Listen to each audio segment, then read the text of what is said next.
എല്ലാവർക്കും അമ്മാസ് മലയാളി കിച്ചണിലേക്ക് സ്വാഗതം.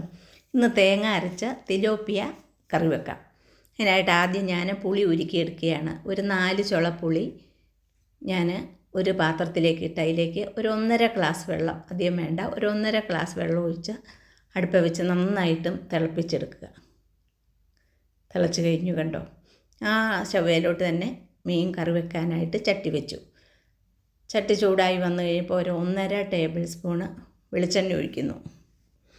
എണ്ണ ചൂടായതിന് ശേഷം 1 സ്പൂണ് ഉലുവ ഇട്ടു. പൊട്ടിയതിന് ശേഷം ഒരു 3/4 സ്പൂണ് കടുക്. അതും ഒന്ന് പൊട്ടി വന്നതിന് ശേഷം ഇതിലേക്ക് വെളുത്തുള്ളി, ഇഞ്ചി നീളത്തിൽ അരിഞ്ഞത് കുറച്ച്,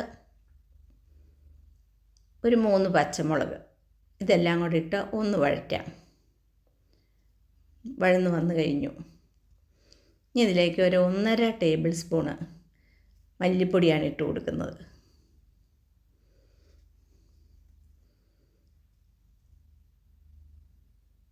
ഇങ്ങനെ കറി വെച്ചാൽ നല്ല സുന്ദര ടേസ്റ്റോട് കൂടിയ കറിയാണ്.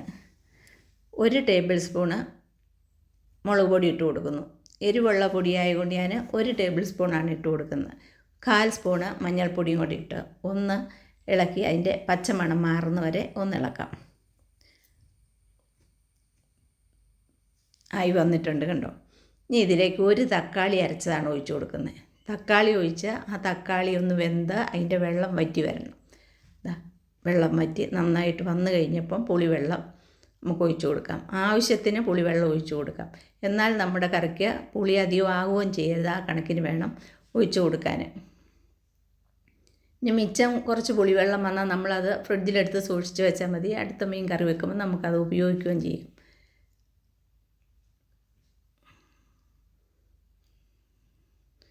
ആവശ്യത്തിന് ഞാൻ ഒഴിച്ചു കൊടുത്തിട്ടുണ്ട്. ഇതിലേക്ക് കുറച്ച് കറിവേപ്പില ഇട്ട് കൊടുക്കുന്നു. ഒരു 3/4 സ്പൂണ് കുരുമുളക് പൊടി. ഇതിനാവശ്യത്തിനുള്ള ഉപ്പും കൂടെ ഇട്ട് കൊടുത്ത് ഒന്ന് തിളപ്പിക്കാം. തിളപ്പിക്കുക എന്ന് പറഞ്ഞാൽ നമ്മൾ തിളച്ച വെള്ളമാണ് പുളിവെള്ളം ഒഴിച്ചത്. അതുകൊണ്ട് തന്നെ ഇത് പെട്ടെന്ന് ഇപ്പം തന്നെ അത് അടുപ്പ് ഇരിക്കുന്ന ഇങ്ങനെ ഒന്ന് ഇളക്കുമ്പം തന്നെ അത് തിളച്ച് വരും. ഉണ്ടോ, തിളച്ച് വന്നു കഴിഞ്ഞു. ഇനി ഇതിലേക്ക് ഞാൻ ഒരു 3/4 കിലോ മിച്ചമുണ്ട്. 3 തിലോപ്പിയാണ് വെട്ടിക്കഴുകി വൃത്തിയാക്കി വെച്ചിരുന്നത്. അതിട്ട് കൊടുക്കാം.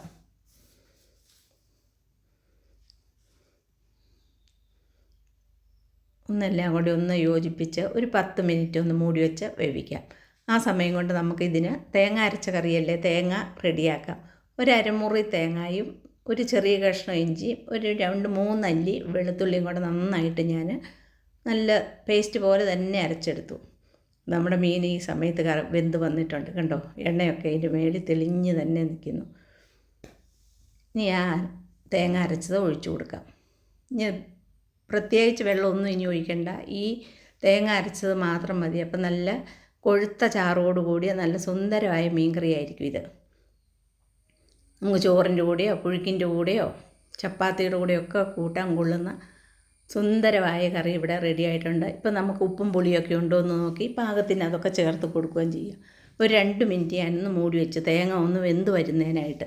തേങ്ങ വെന്ത അതിൻ്റെ എണ്ണയെല്ലാം തെളിഞ്ഞ് പാകത്തിന് വന്നിട്ടുണ്ട്. നല്ല ടേസ്റ്റോട് കൂടിയ തേങ്ങ അരച്ച തിലോപ്പിയ കറി ഇവിടെ റെഡി ആയിട്ടുണ്ട്. നിങ്ങൾക്ക് എൻ്റെ ഈ വീഡിയോ ഇഷ്ടപ്പെട്ടുവാണെങ്കിൽ നിങ്ങൾ ലൈക്ക് ചെയ്യാനും ഷെയർ ചെയ്യാനും പുതുതായി കാണുന്നവർ സബ്സ്ക്രൈബ് ചെയ്യാനും മറക്കരുത്. Thank you.